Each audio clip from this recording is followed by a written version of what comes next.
네, 안녕하세요. 멘토행정법 OX 강의 12번째 강의를 진행하도록 하겠습니다. 절차법 좀 하다가 말았는데요. 이어가 보겠습니다. 51번입니다. 상대방의 신청을 거부하는 처분은 절차법상 당사자 권익을 제한하는 처분에 해당된 것이므로 사전 통지 및 의견 청취의 대상이 된다. 틀렸죠. 신청에 대한 거부는 가진 적이 없기 때문에 영업정지 같이 있던 걸 뺏어갔다면 그게 불이익이겠지만 가진 적 없던 것은 불이익이 아니라고 해서 사전통지 이거 대상이 되지 않습니다.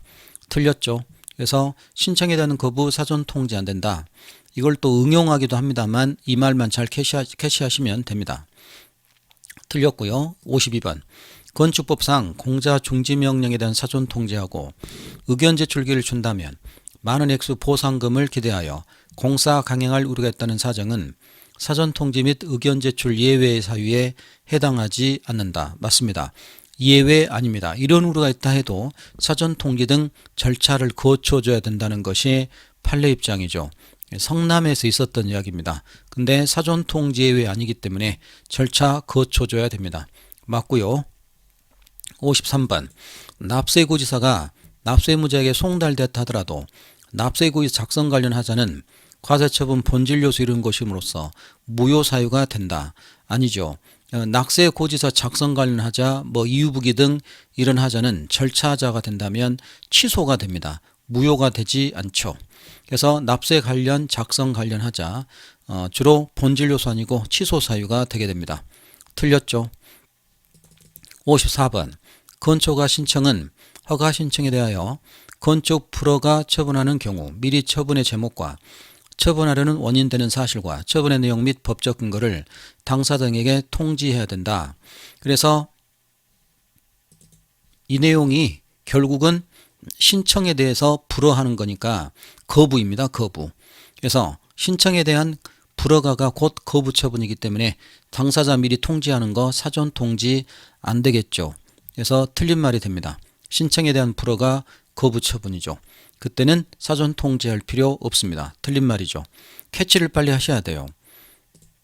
그리고요. 55번 수익적 행위 거부 처분함에 있어 당사 사전 통지 안 했다면 그 처분은 위법하여 취소 사유를 면할 수 없다. 그래서 거부 처분함에 사전 통지 안 했다면 취소가 되지 않고 괜찮습니다. 이것도 신청에 대한 거부 처분이에요. 사전 통지 등 절차 안 거쳐도 됩니다. 틀렸고요. 56번 항만시설 사용허가 신청에 대한 거부 처분 또 마찬가지예요. 신청에 대한 거부 처분입니다. 사전 통지하여 의견 제출 기회를 줘야 한다. 그러지 않죠. 신청에 대한 거부 사전 통지할 필요 없습니다. 틀렸고요. 57번 상대방 기책 사유로 이야기된 처분의 하자 이유로 수익적인 취소하는 경우 특별한 규정 없는 한 절차법의 사전 통지 대상이 되지 않는다. 틀렸습니다.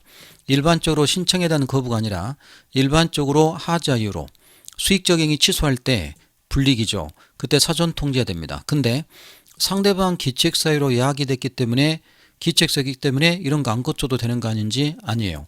기책 사유로 행정행위를 취소하는 게 일반적입니다. 기책 사유도 없는데 행정청이 취소할까요? 그런 경우는 극히 없고요. 주로 기책 사유가 야기됐습니다. 그러니까 그 술집에서 미성년자 술 팔았다. 여관에서 윤락행위 알선했다. 기책사유가 있습니다. 그래도 취소할 때는 사전 통지를 해야 됩니다. 그리고 기책사유에 의해서 행정이 취소하는 것이 오히려 일반적인 경우예요. 기책사유도 없는데 취소하는 것은 물론 하자를 띄겠지만 그런 경우는 찾아보기가 어렵습니다. 이게 일반적이죠. 그래서 사전 통지 대상이 되지 않는다가 아니라 된다 이겁니다. 당연한 이야기를 마치 함정처럼 만들어 놨어요. 잘 정리하시고 58번 갑니다. 불이익 처분에 직접 상대방인 당사 또는 행정청이 참여하게 한 이해관계인이 아닌 3자에 대하여 의견 제출에 관한 절차법 규정 적용되지 아니한다. 이 3자 개념이 복효적 3자예요. 복효적 3자는 절차법 규정 당사자에 해당되지 않습니다. 참여하게 된 이해관계인까지만 되죠. 3자까지는 포함되지 않습니다. 복효적 3자 그래서 적용되지 않죠. 맞는 말입니다. 59번 복효적 행위에서 권익 침해받는 3자에게도 사전 통지하도록 의무하고 있다. 복효적 3자에 대한 사전 통지 우리 절차법에 규정되어 있지 않습니다. 그래서 누구에게 연탄공정 허가해 주지만 동네 주민은 불이익이 되겠죠. 근다 해서 그 3자에게 사전통지 이런 거 적용되지 않고 있습니다. 틀렸고요. 60번 행정행위는 상대방에 대한 통지로서 효력 발생하며 행정청은 개별법에 달리 정하지 않은 한 3자 이해관계에게 통지 의무 부담하지 않는다. 다 같은 내용이에요. 복효적 3자에게 사전통지, 통지 의무 규정이 없습니다. 있으면 좋겠지만 규정이 없죠. 그래서 맞고요. 61번 사전통지 적용되는 3자는 행정청 직권 신청에 따라 참여하기 위한 이해관계인으로 한정된다. 예, 맞습니다. 좋은 질문입니다. 이 질문 상당히 잘 기억하셔야 돼요. 직권 신청에 따라 참여하기 위한 이해관계인이 절차법에서 당사자입니다. 그래서 복효적 3자까지를 우리 절차법은 언급하고 있지 않아요. 그래서 맞는 말입니다. 그러면서 3자에게 사전통지 등 이런 거 하지 않아도 된다는 거예요. 그래서 맞습니다. 62번 행정청은 처분으로 인하여 침해받게 되는 3자에 대하여 원인이 되는 사실, 법적 근거 미리 통지해야 된다. 복효적 3자 사전 통지할 필요 없습니다. 다 같은 문제들이에요. 약간 표현만 달랐을 뿐입니다. 수험생은 이런 연습을 많이 하셔야 돼요. 그래서 이 시간이 좀 필요합니다. 익숙한 지문, 변형된 지문을 많이 읽어야 되고요. 그리고 시험장에서는 순발력이 나와야 돼요. 빨리 그 말을 캐치해야 됩니다. 그러니까 당일 컨디션이 좋아야 된다라고 항상 말을 하죠. 그래서 미리 통지한다 틀렸습니다. 63번 법령이 요구되는 자격이 없어지게 되면 일정한 처분에 대한 경우 자격 없어지게 되면 법원의 재판에 객관적 증명된 경우 사전통지 의무가 면제될 수 있다. 이 사례가 사전통지의 예외입니다. 사전통지 예외까지 우리가 암기하고 있지는 않죠. 근데 이렇게 좀 익숙한 지문은 좀 돼야 됩니다. 이게 사전통지의 예외가 되겠죠.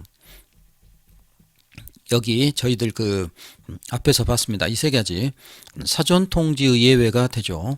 이 사전통지 예외와 이유부기 예외가 있는데 이유부기 예외는 암기를 꼭 해야 되지만 사전통지 예외는 좀 익숙해질 필요는 있습니다. 좀 그 자주 봤다는 이 정도, 그 정도는 좀 아셔야 되겠습니다. 그래서 이게 사전통지 예외 면제될 수 있다. 맞는 말이죠. 64번 대법원은 청문 통서가 반송되었거나 행정처분 상대방의 청문일 시에 불출석했다는 이유로 실시하지 않은 경우 위법하지 않다고 보는 입장이다. 아닙니다. 반송되었거나 불출석에서도 청문을 거쳐줘야 된다. 안 거치면 위법하다고 보는 입장이죠. 틀렸습니다. 그러게 했어도 청문을 거쳐줘야 된다. 당사자 불리게 되니까요. 그러니까 틀린 지문이고요. 65번 당사 등 공청회 통지한 날로부터 공청회 끝날 때까지 행정청에 대하여 당에서 한 조사 결과 문서 기타 공청회 관련된 문서 열람 복사 요청할 수 있다. 문서 열람 복사는 불이익 처분에서 청문 절차에서만, 청문에서만 되기 때문에 공청회에서 문서 열람 복사를 연결하면 안 됩니다. 틀렸고요. 좀 쉬운데 이거 저 혼자 나중에 생각하면 다 풀어내요. 근데 당일 시험 당일날 이런 걸 놓쳐버립니다. 그러니까 많이 연습을 하셔야 됩니다. 틀렸고요. 66번 의견 제출을 위하여 당사 등은 절차법의 당해 사항과 조사 결과 문서 관련된 문서 열람 복사 요청할 수 있다. 의견 청취 절차 중에 청문회에서만 문서 열람 복사가 됩니다. 의견 제출과 공청회에서는 문서 열람 복사를 할 필요가 없죠. 그거 안 됩니다. 틀린 말이죠. 67번 절차법상 당사 등은 처분 전에 처분에 관한 행정청에 서면이나 정보통신망 이용 의견 제출할 수는 있으나 말로는 할 수 없다. 말로 할 수도 있습니다. 이렇게 이제 의견 제출이라고 하는 것은 개인에 대한 어떤 기본적인 거기 때문에 말로 하도록 해줘야 되겠죠. 말로도. 그래서 틀린 말입니다. 이런 거 틀리면 좀 안타깝죠. 말로 되냐 안 되냐까지 좀 그 나온다는 게 그렇지만 말로도 의견 제출할 수 있다. 뭐 이 정도로만 아시면 되겠습니다. 68번 같은 문제입니다. 68, 69가 미실형 터널 고시 방법. 이게 도로구역 변경 고시. 도로구역이 일이 난다 했다가 다르게 변경해 버리면 이해관계만이 상충할 거예요. 집 앞에 도로 나면 좋죠. 나중에 땅값도 올라가고 이렇게 하니까 고시 방법으로 불특정한 다수인 상대로 의무를 부과하거나 권인치 않은 처분도 상대방 의견 제출 기회를 줘야 한다. 틀렸습니다. 이렇게 똑같은 내용인데요. 고시는 특정인이 아니라 불특정 다수에게 고시 공고를 하게 됩니다. 그럼 특정인에게는 통지하거나 알려줘야 되지만 고시 방법은 불특정 다수가 되며 범위를 한정할 수가 없어요. 그러니까 복효적 3자에게 사전 통지할 필요 없듯이 이 고시에 의한 것도 불특정 다수인데 이것에서 사전 통지 의견 제출기를 준다는 건 범위를 확정할 수가 없어요. 그래서 복효적 3자나 고시 범위 확정할 수 없기 때문에 의견 제출 기회를 줘야 된다 이러지 않습니다. 그러니까 틀린 말이고요. 69번도 마찬가지예요. 도로법상의 도로구역 변경고시 처분할 때 처분으로서 절차법 21조 사전통지나 의견 청취 절차 거쳐야 된다. 그럴 필요 없습니다. 이것을 복효적 3자 사전통지 할 필요 없다는 말과 똑같이 생각하시면 돼요. 범위를 확정할 수 없으니까요. 그래서 틀린 말이 됩니다. 이건 이제 9급까지 너무 많이 나왔어요. 노출이 많이 됐습니다. 70번 이런 게 이제 9급에 나오기 좋습니다. 7급과 국회에는 나왔는데 9급에는 안 나왔죠.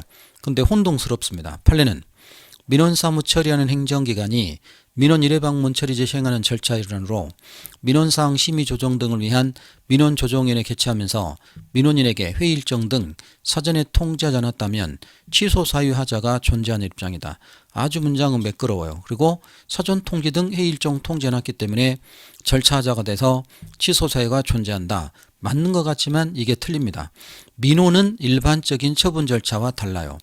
민원 1회 방문제 처리하면서 민원인에게 회의 일정 통지하지 않아도 됩니다. 왜 그렇지?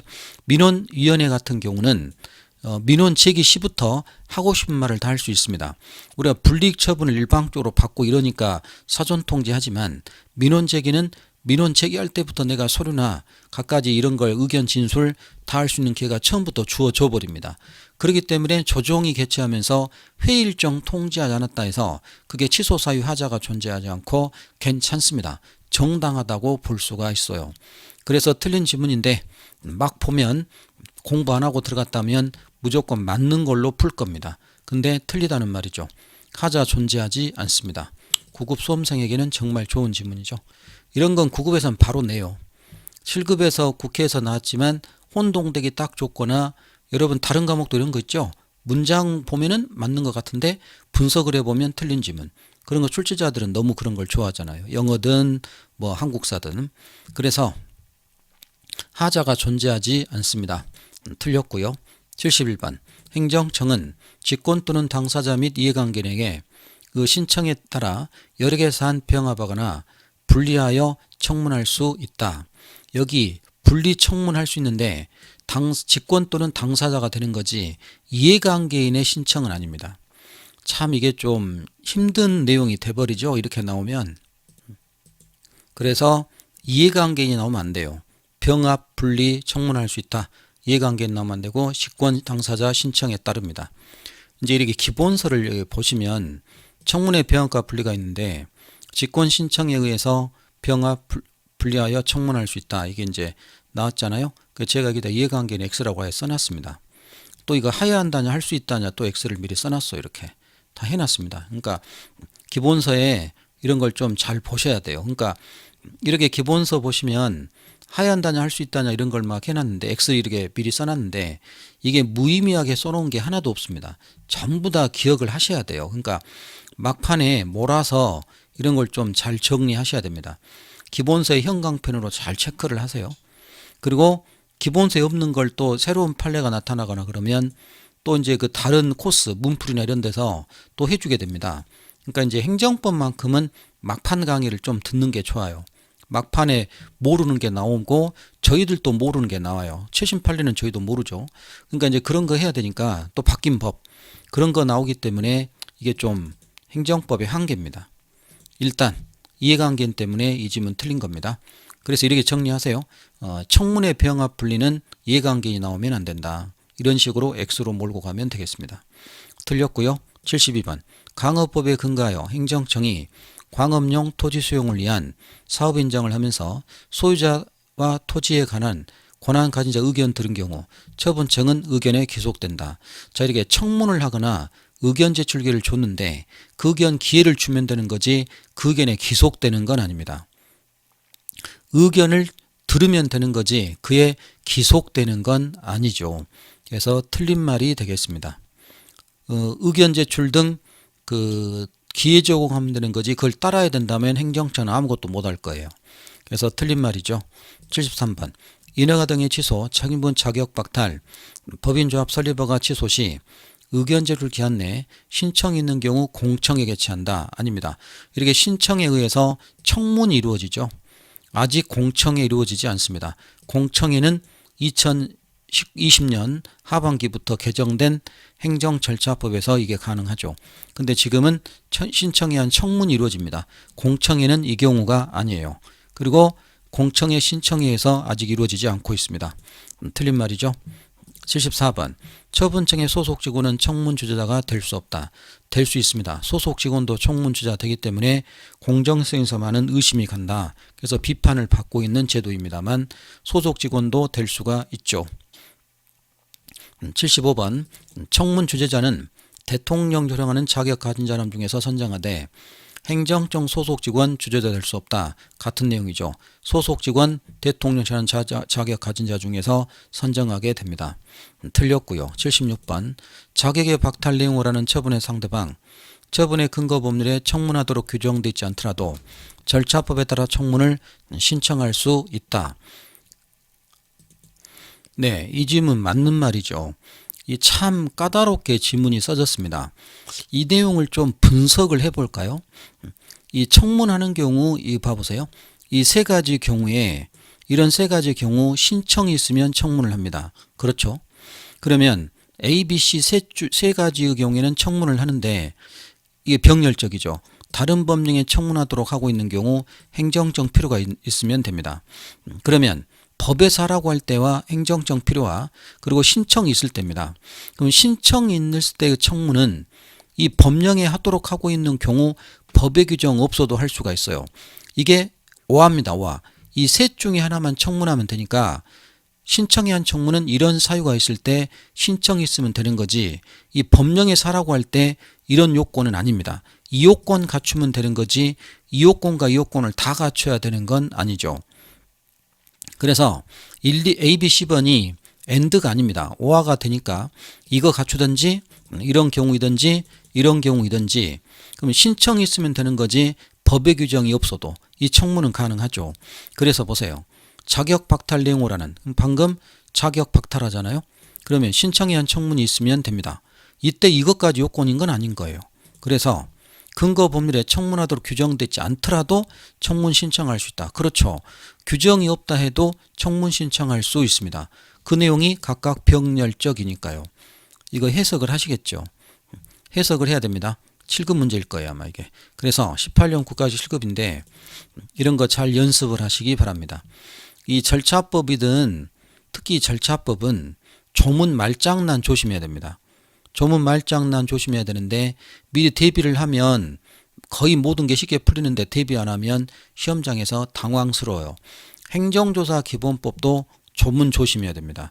질서위반의 규제법도 조문 조심해야 돼요. 그래서 원래 마지막에는 조문을 좀 이렇게 하는데 이게 선택 과목이라 그것까지 하기는 좀 부담이 돼서 공통과목 하시느라고 그래서 좀 많이 못합니다만 잘 분석을 하시기 바랍니다. 맞습니다. 그래서 이 지문 77번 인허가 등의 취소하는 처분에는 개별 법령에 청문하도록 근거 규정이 없고 의견 제출 기한 내 신청이 없는 경우에도 청문을 해야 된다. 여기서는요.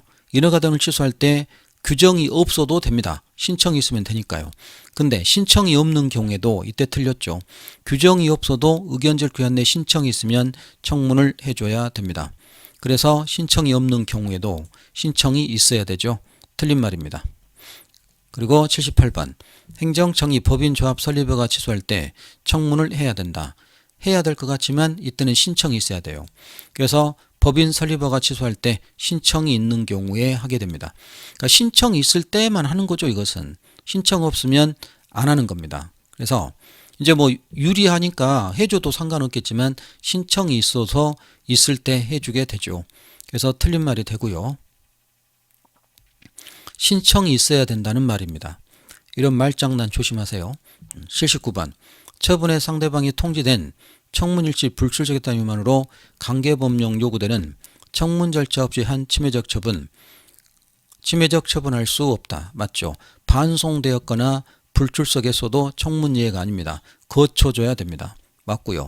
80번 절차에는 당사주의가 적용되므로 당사가 제출한 증거에 구속된다. 그러지 않죠. 직권주의입니다. 직권주의 당사 중에 구애됨 없이 직권으로 사실 판단 등 이걸 하게 되죠. 틀렸고요. 81번 행정청이 당사자 사이에 도시계획 사업 시행과 관련된 협약 체결하면서 법령 규정된 청문 실시 등 의견 청취 폐지하는 조항을 둔 경우 청문 실시에 관한 규정 적용 폐지되거나 실시하나로 되는 예외적 경우에 해당된다. 길게 놨지만 당사자 협약에 따라 청문을 폐지하는 거 예외에 해당되지 않습니다. 협약에 따라 청문 배제 안 되는 거죠. 그래서 예외에 해당한다. 틀렸죠. 예외에 해당되지 않습니다. 길게 놨지만 협약에 의한 청문 배제 안 됩니다. 틀렸고요. 82. 행정청이 침해적 처분하면서 당사자에게 절차법상 사전 통지를 하지 않거나 의견 제출 기회를 주지 않은 경우 그 처분은 당연무효다. 절차하자 취소죠. 절차하자는 취소사에 해당되며 당연무효라고 할 수 없습니다. 틀렸고요. 83번 청문 주재자는 당사 신청을 받아 행정청이 선정한다. 틀렸죠. 좋습니다. 이런 질문. 신청을 받아 행정청이 선정한 게 아니라 직권 또는 그 직권에 의해서 이렇게 이제 소속 직원 공무원 중에서 하게 됩니다. 그래서 신청을 받아 청문 주재자를 신청을 받아 하지는 않죠. 틀린 말이고요. 84. 행정처분 상대방이 청문 일시에 같은 내용이네요. 불수석했다는 이유로 청문 실시하는 침해적 처분 적법이 아니라 위법하겠죠. 예외가 아닙니다. 아까 했습니다. 85번 똑같습니다. 행정청과 당사 사이 협약의 체결로 청문 실시 등 의견 청취 절차 폐지한 경우 청문 실시에 관한 규정이 적용이 배제된다. 틀렸죠. 당사자 협약으로 배제할 수는 없습니다. 그래서 협약에 의한 청문 배제 될 수 없죠. 틀렸고요. 86번 청문 주재자는 당사 등의 전부 일부가 정당한 사유 없이 청문 기일에 출석하지 않은 경우를 하더라도 이들에게 다시 의견 제출, 증거 제출 기회 주지 않고 청문 마칠 수 없다. 아닙니다. 정당한 사유 없이 출석하지 않았다면 그 기회 주지 않고 청문 마쳐도 되죠. 그래서 틀렸고요. 87. 행정청은 공청회 개최하려는 경우에 10일 전까지 사항을 통지해야 된다. 14일이죠. 공청회는 14일이고요. 청문이 10일입니다. 틀렸습니다. 88. 정보통신망 이용 전자공청회 공청이 실시할 수 없는 불가피한 상황에서만 실시할 수 있다. 문장이 아주 매끄럽네요. 병행해서만 할 수 있죠. 전자공청회, 실공청회와 병행해서 할 수 있는 거지 불가피한 상황 이런 요건은 아닙니다. 병행해서 할 수 있죠. 틀렸고요. 89. 행정청은 전자공청에 취하는 경우 공청회와 병행하여 실시할 수 없다. 병행해서 해야 됩니다. 이것만 냅다 나왔습니다. 90번 법령상 확정된 의무에 따른 불이익 처분에 대해서도 의견 제출 기회를 부여한다는 것이 판례 입장이다. 틀렸습니다.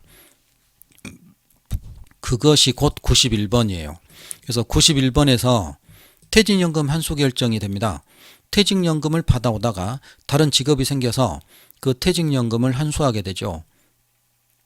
근데 퇴직연금 환수는 그 공무원이 환수하고 싶어서 한 게 아니에요. 법에 따라 당연히 환수해야 됩니다. 일정한 사고가 발생하면 당연히 환수하게 되죠. 저희들 그 수업 시간에 공군 전투기 조종사들 항공사 들어가면 연금 받았던 사람들은 연금 절반이 깎이게 됩니다. 그러니까 당연히 환수합니다. 어떤 직업을 갖게 되면 그때 확정된 의무부가인 경우입니다. 그때 의견 제출 기회를 줄 필요 없죠. 그래서 해야 한다. 틀렸고요. 역시 91도 퇴직연금 환수 결정 의무가는 처분이므로 환수 결정에 앞서 의견 진술 기회를 주지 않았다면 위법하다. 맞는 것 같지만 틀렸죠. 불이익인 건 맞아요. 근데 당연히 환수하는 거지 행정청이 뭐 하고 안 하고 문제가 아니기 때문에 그거 절차 안 거쳐도 됩니다. 위법하다. 틀린 말이죠. 92번 행정청은 처분할 때 당사 등이 제출한 의견이 상당한 이유가 있다고 인정한 경우 이를 반영할 수 있다. 하야 한답니다. 반영하야 한다지 할 수 있다가 아니죠. 자, 이 절차법에서는 하야 한다가 대부분입니다. 개인의 이익을 위한다면 행정청과 개인과 관계에서는 하야 한다가 대부분이죠. 그래서 할 수 있다. 틀렸습니다. 일단 절차법에서는 하야 한다가 대부분이라고 좀 생각을 하세요. 특히 개인을 위한 거라면, 국민을 위한 거라면 하야 한다가 대부분입니다. 근데 이제 행정청이 할 수 있다 하야 한다는 좀 있습니다. 근데 국민 입장으로 간다면 대부분 하야 한다죠. 틀렸습니다. 93번. 처분 상대방이 이미 위반 사실 시인했다는 사정은 사전통지에가 적용되는 의견 청취가 현재를 고난하거나 명백히 불필요하다고 인정할 만한 상당한 이유가 있는 경우에 해당한다. 그러지 않죠. 예, 거기 의견 청취 곤란 불필요 상당한 이유가 있다면 예외에 해당되겠죠. 예외에 해당될 건데 그 예외가 적용되는 국어 실력이 필요할 것 같아요. 그래서 시인했다는 것이 그 예외가 적용되는 이 경우에 해당하지 않겠죠. 예외가 아니니까요. 시인했다는 것이. 그래서 문장을 좀 분석해서 예외 될 거냐 안 될 거냐 문제가 됩니다.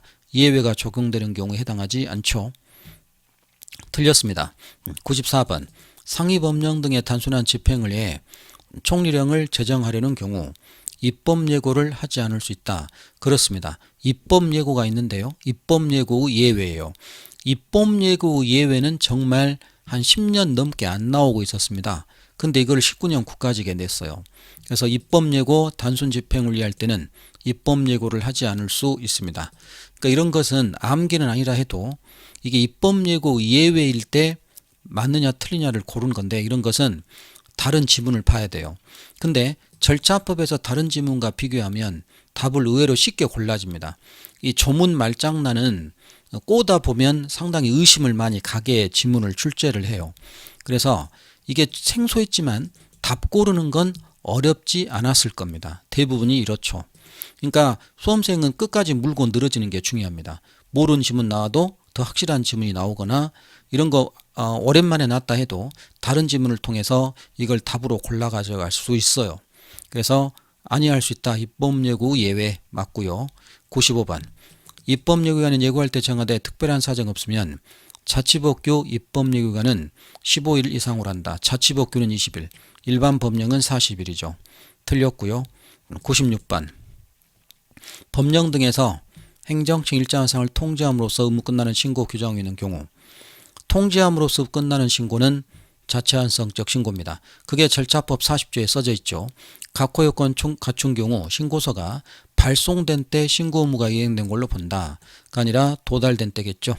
그래서 발송된 때가 아니라 도달된 때 신고 의무가 이행된 걸로 봅니다.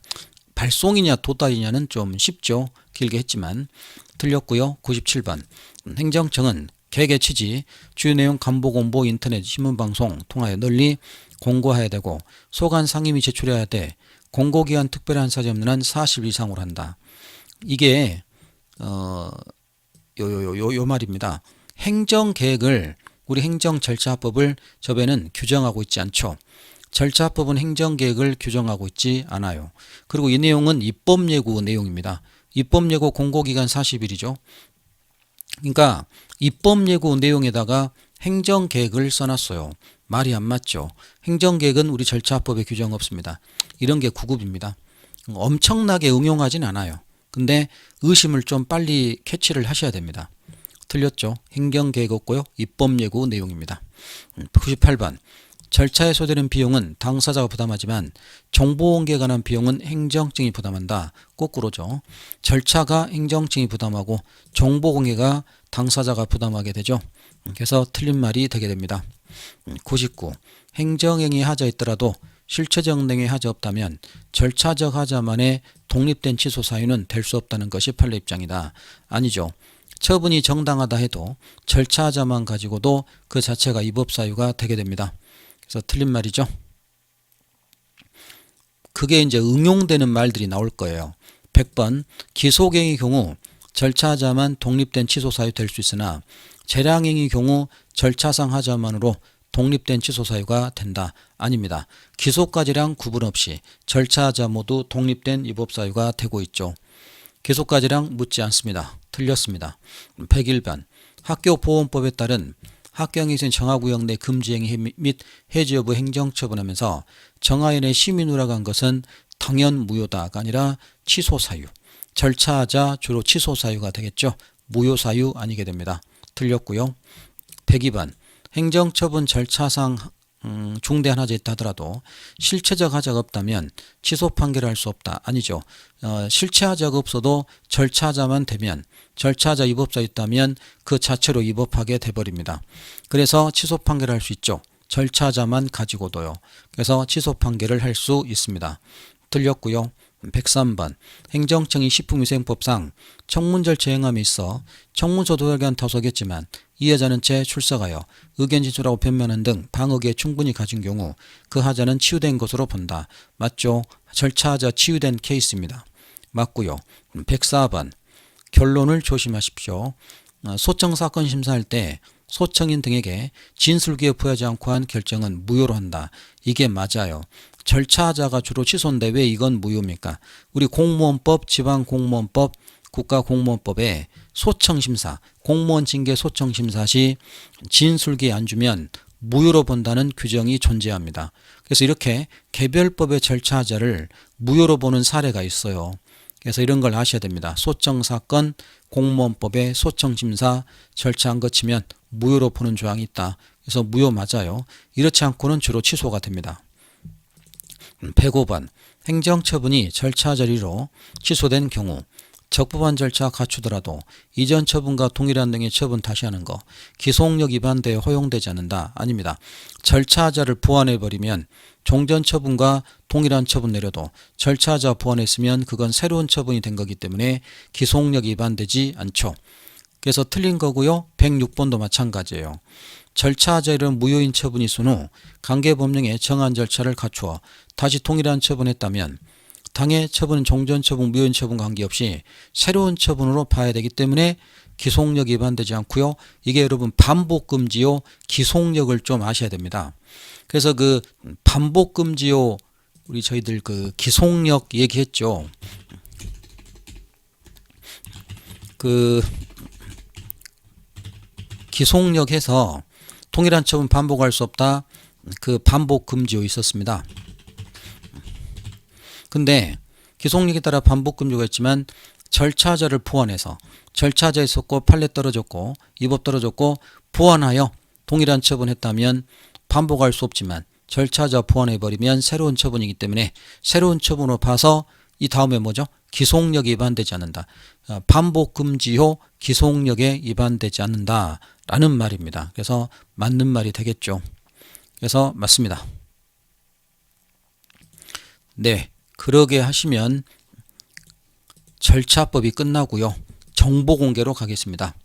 정보공개 들어갑니다. 더 쉽겠죠. 정보공개는 일반 정보의 접근, 수집, 처리 자유는 자유권적 성질과 정권적 성질을 공유하는 것으로 헌법 21조에 의하여 직접 보장되는 권리다. 그렇습니다. 정보 공개를 통해서 알 권리 표현의 자유에서 직접 보장되기 때문에 개별법 제정이 있든 없든 당연히 인정되게 됩니다. 맞고요. 2번 정보공개 총권자는 해당 정보와 관계가 있는 개인 또는 단체다. 이해관계 묻지 않습니다. 정보공개는 이해관계인을 묻지 않죠. 그래서 절차에서는 참여하게 된 이해관계인이지만 정보공개는 모든 국민이 걸기 때문에 이해관계 있는 이 요건이 아니죠. 틀렸습니다. 3번 모든 국민은 정보공개 청구할 권리를 가진다고 규정하고 있고 여기에 국민에는 자연인과 법인 포함되지만 권인이 없는 사단은 포함되지 않는다. 우리 문중 같은 경우죠. 문중이나 교회 같은 권인이 없는 사단도 다 포함되게 됩니다. 틀렸고요. 4번 정보공개 법률 모든 국민 정보공개 총권자가 규정하고 있는데 이에는 자연인 물론 법인, 권리능력 없는 사단재단, 지자체 등이 포함된다. 예, 지자체 때문에 틀렸죠. 최근에도 많이 나왔습니다. 그래서 정보공개 총권자가 국민, 사단재단 다 되지만 지자체가 여기에 되지는 않죠. 지자체는 정보공개 의무자입니다. 지자체가 정보공개 청구하는 건 자기가 자기에게 건다는 말이 되는 거니까 이게 될 수가 없죠. 틀렸습니다. 근데 읽다가 이걸 의외로 놓칠 것 같아요. 그래서 이렇게 출제한 것 같은데 놓치지 않고 정보공개 총권자의 지자체 나오면 안 된다. 이렇게 꼭 좀 말을 많이 되새기시기 바랍니다. 정리가 안 된 분들은 이런 걸 따로 서브노트를 만드세요. 이런 것만 한 줄짜리로 이렇게 만드시면 됩니다. 정보공개 총권자의 지자체 나오면 X다. 이런 식으로 이런 것만 혼동되는 것만 따로 만드시면 돼요. 많이 만들 필요는 없습니다. 5번 지자체가 지방자치단체 또한 법인격 가짐으로 똑같은 내용이에요. 공공기관 정보공개법 정보공개 총권자인 국민에 해당된다. 지자체 정보공개 총권자 국민에 해당되지 않죠. 틀렸고요. 6번 대법원 판례하면 국민의 정보공개 청구는 추상적 권리를 할 것이므로 여기서 틀렸습니다. 정보공개 청구는 추상적 권리가 아니라 구체적 권리예요. 그래서 거부 처분하게 되면 그 자체로 소송을 다툴 수 있습니다. 거부 처분받은 청구인은 법률상 특별한 이유 없는 한 행정소송 통하여 그 공개 거부 처분 취소 구할 이익이 없다. 다툴 수 있죠. 구체적 권리니까요. 또 별도 입증 이런 걸 요하지 않습니다. 틀렸고요. 7번 방송법에 설립 운영되는 방송공사는 공공기관 정보공개 법률 시행령이죠. 특별법에 설립된 특수법인으로 정보공개 의무 있는 공공기관에 해당된다. KBS죠. KBS 사장 해임하는 사건에서 정보공개 의무 있는 공공기관 될 건지 된다 이겁니다. 그래서 맞는 말이죠.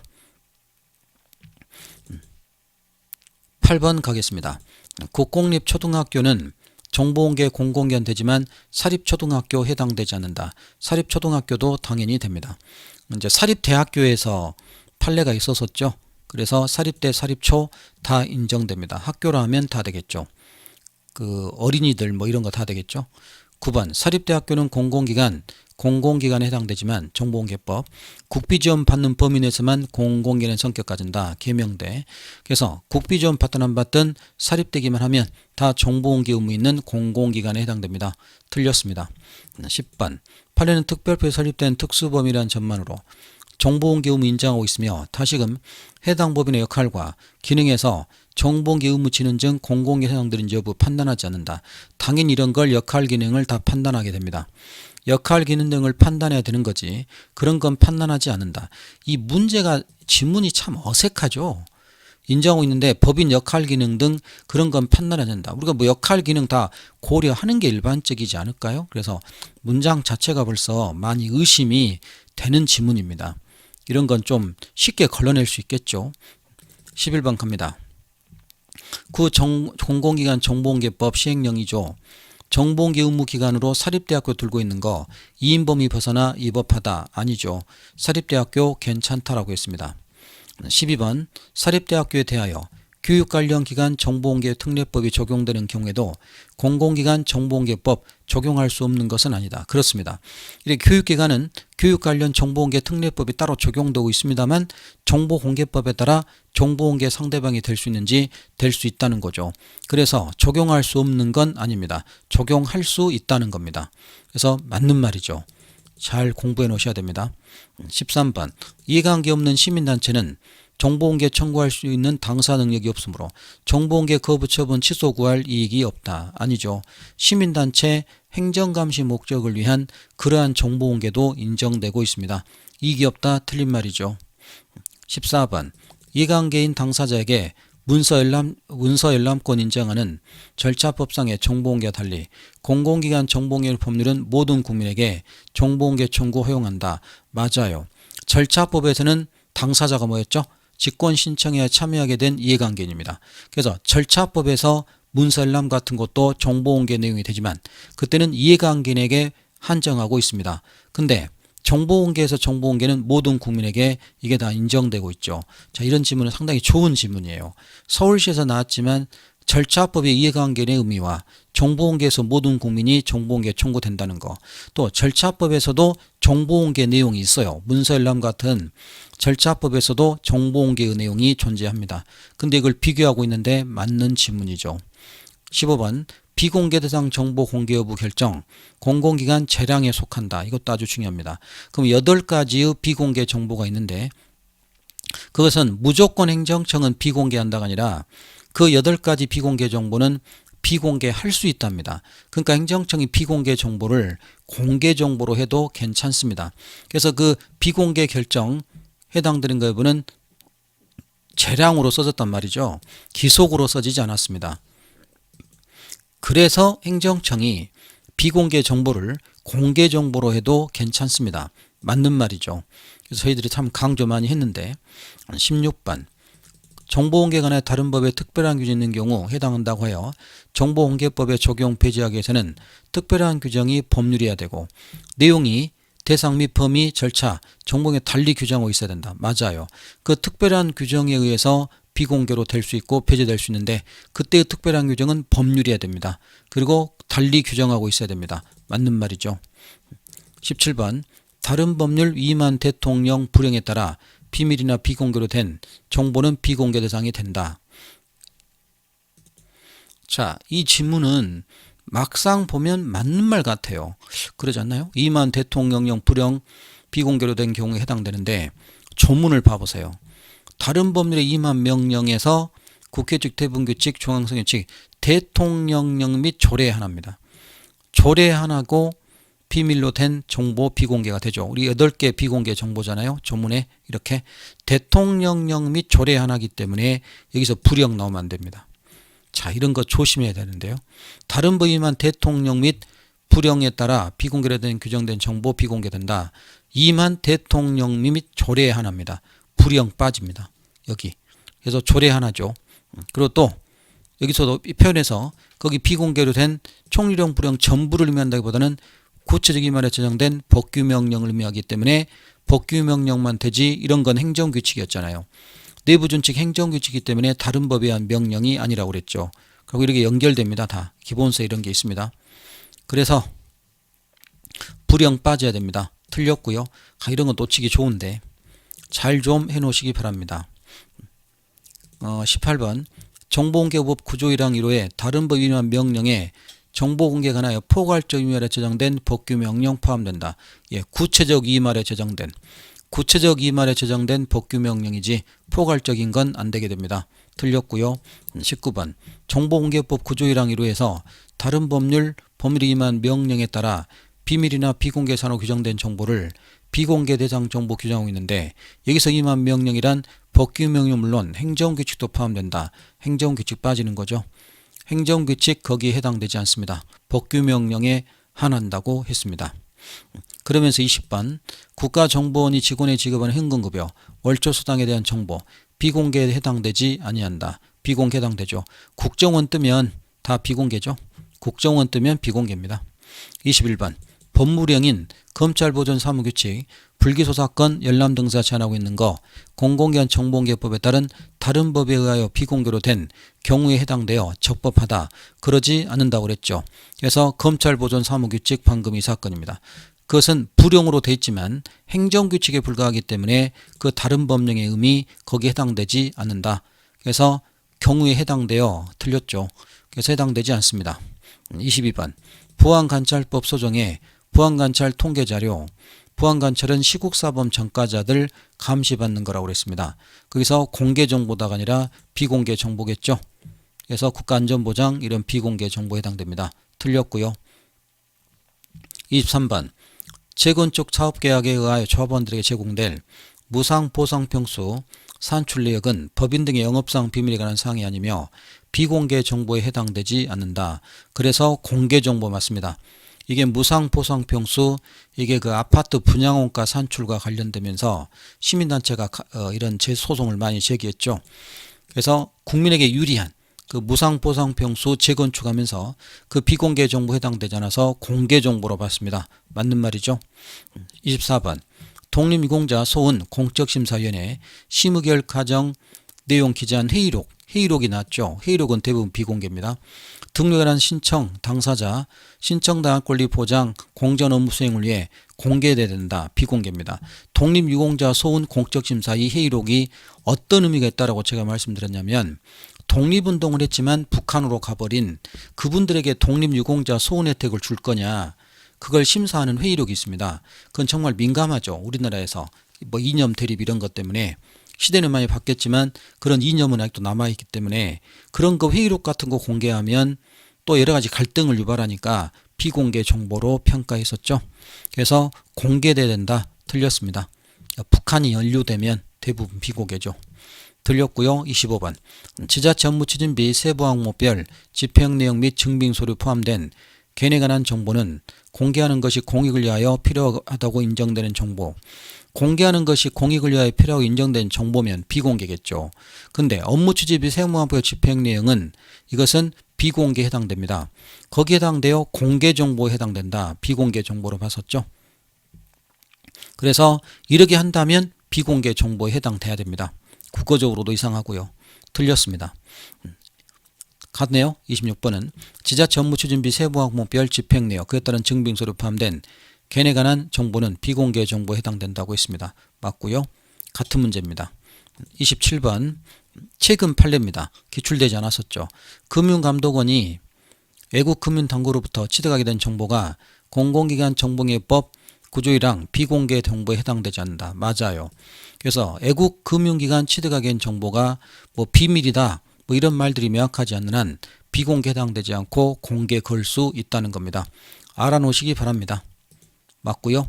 28번 공무원이 직무 관련 없이 개인적 자격으로 간담회 연찬에 행사 참석하고 금품 수령한 정보 정보공개법 9조 1항 1호 단서에 해당되지 않아 비공개 대상 정보이다. 맞죠? 이렇게 개인적 자격으로 연찬에 참석했기 때문에 뭐 뇌물 이런 거 아니고 공개 정보가 아닙니다. 비공개 정보죠. 맞고요. 29번 법원 이외 공공기관이 진행 중 재판 관련된 정보에 해당되는 사유로 정보공개 거부하기 위해서 진행 중인 재판 관련된 일체의 정보여야 된다.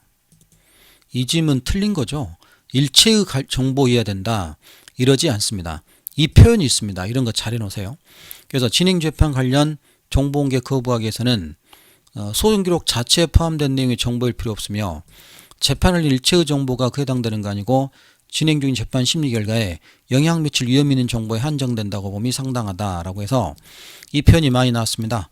그래서 진행 중인 재판이 돼서 비공개하려면 소송기록 자체에 포함된 정보이어야 된다. 여기도 틀리고요. 일체의 정보가 비공개다. 그것도 아니고 영향 미칠 위험 있는 정보에 한정되기 때문에 이런 표현이 나와서 이게 진행 재판 일체의 정보여야 된다. 틀린 말이죠. 이것도 그 14년 지방출구부 9급도 나왔지만 이 표현 자체가 벌써 약간 이상하잖아요. 뭔가 혼동될 수 있는 표현입니다. 이런 건 바로 출제를 해요. 그래서 미리 저희들이 다 다루어 버리죠. 이렇게 다 거의 다 다루니까 이런 거 나오면 대부분 풀어냅니다. 여러분도. 30번 사면 대상자들의 실질 건의사와 그에 관련 국무회의 안건 자료 공개 대상이 되는 정보다. 맞아요. 노무현 정부 때 대통령이 이제 그 사면하게 되면 시민단체나 야당에서 반발을 많이 합니다. 자기 친한 사람 사면해 준다고. 뭐 좀 억울한 사람 해줘야 되는데 그러니까 이제 뭐 그 민주변호사 모임 민변에서 정보공개 걸었죠. 공개 정보라고 평가했습니다. 대법원에서. 맞는 말이죠. 30일 사법시험 응시자 자신의 2차 시험 답안지에 대한 열람 청구하는 경우 답안지 정보공개 대상이 된다. 맞아요. 업무지장 초래하지 않는다. 공개정보로 봤습니다. 32. 직무 수행한 공무원의 성명과 직위는 공개될 경우 걔네 사생활 비밀 자유를 침해하려고 했다면 비공개 정보에 해당된다. 비공개 정보?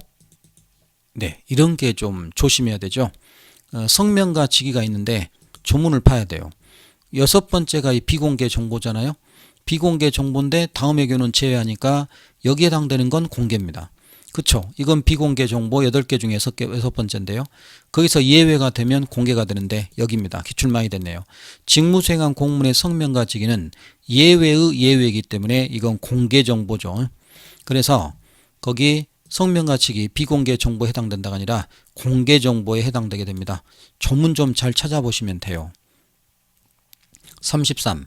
학교학위생 구역 내 금지행위 숙박시설 해제 결정에 관한 정하인의 회의록에 기재된 발언 내용에 대한 발언자 인적사항 부분에 관한 정보는 비공개에 해당된다. 예, 인적사항은 당연히 비공개가 돼야 되겠죠. 회의록에 기재된 발언 내용은 공개될 수 있습니다. 그러나 인적사항은 비공개 정보죠. 맞고요. 34번 학교폭력 대처자의 회의록, 피해 학생 보호조치, 가해 학생에 대한 조치, 학교폭력 관련된 분쟁 조정에 관하여 심의한 결과 기재한 회의록은 비공개 정보에 해당된다. 회의록 대부분 비공개죠. 학교폭력 학폭위 일명 회의록 비공개 정보 맞습니다.